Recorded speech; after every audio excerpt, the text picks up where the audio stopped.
A video showing Karnataka Housing Minister v.somanna slapping a woman in Chamrajanagar district on Saturday evening is now going viral on social media. The minister was in Gundalpet town to distribute land title deeds to selected beneficiaries under the Grameen Nevashan scheme.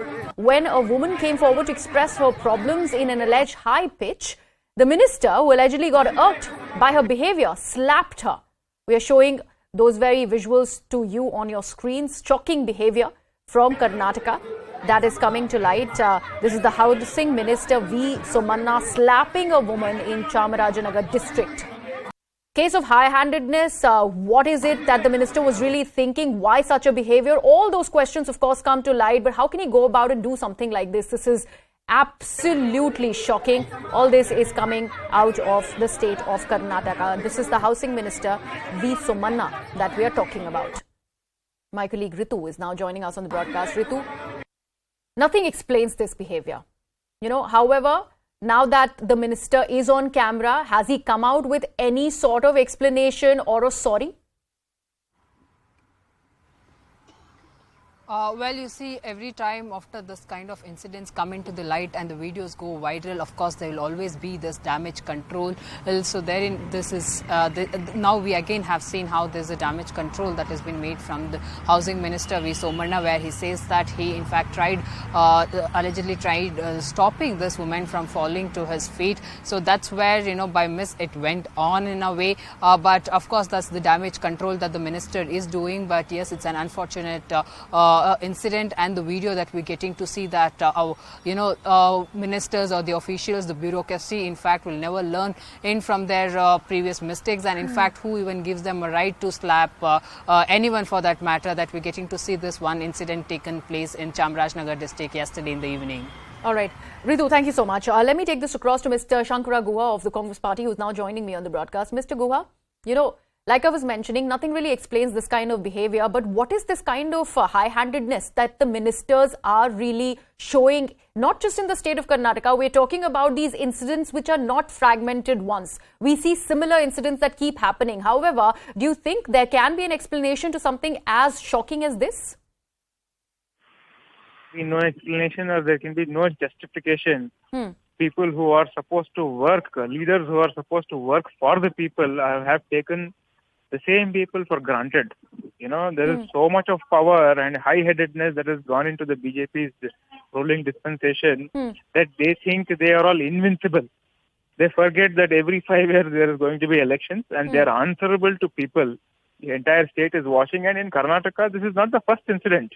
If you remember, a former minister's daughter had the audacity to fight with the police and show all sorts of bad languages and fingers on the road for a mistake that she did. Arvind Limbavali's daughter, if you remember. This is not just one incident. Repeatedly, ministers, MLAs, are misbehaving with the general public. They are misbehaving with the government officials. And it is not stopping at all. This is sheer high-headedness, arrogance, and this demands an immediate apology. He has to apologize immediately, which is still not sufficient. No, absolutely. The government absolutely, should take Mr. Guha, some action. because the government should take some action on this. I'm seeing these visuals on the screen, and we are constantly playing this for our viewers.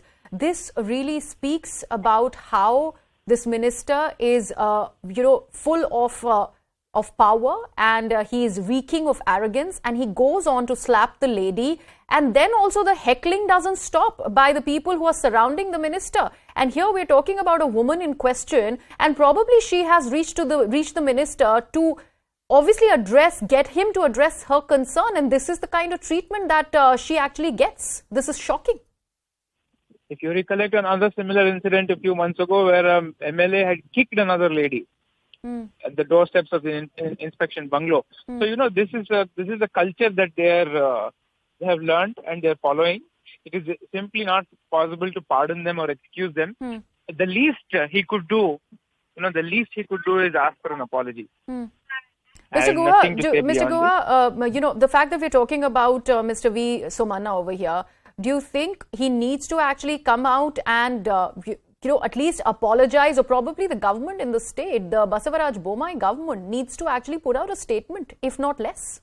Absolutely. They have to disassociate themselves with such behavior to start with. And V. Somanna is not a newcomer to politics or to public life. Mr. V. Somanna is a very senior politician. He has been an MLA for several times in the city of Bangalore. He has been a minister many times. In spite of all this, with so much of seniority, if he can misbehave, what sort of an example is he setting to the newcomers? Absolutely. Mr. Guha, the kind of action that you guys demand as the Congress party? First and foremost, he should come out in the open and say what he has done is wrong, and he should accept it and apologize to that lady. Secondly, if there is an issue, if you remember, Arvind Limbavadi himself had heckled another woman. Yes. Just 2-3 weeks ago. Yes. Repeatedly, such incidents are happening. I think with all dignity, he himself should hand over his resignation. Sir, I'm sorry. I should not behave like this in public. I'm sorry. I'm handing over my resignation. Absolutely. On moral grounds, V. Somanna needs to actually at least take responsibility for his actions, and there is no explanation for what he has gone ahead and done. He clearly seems to be drunk on power. He cannot go ahead and misbehave, that too with a woman like this, considering the kind of office that he actually sits at. And this was a lady that, of course, was reaching the minister with some sort of a problem, and this is the treatment that he chose to mete out to her. Absolutely shocking. No explanation for this.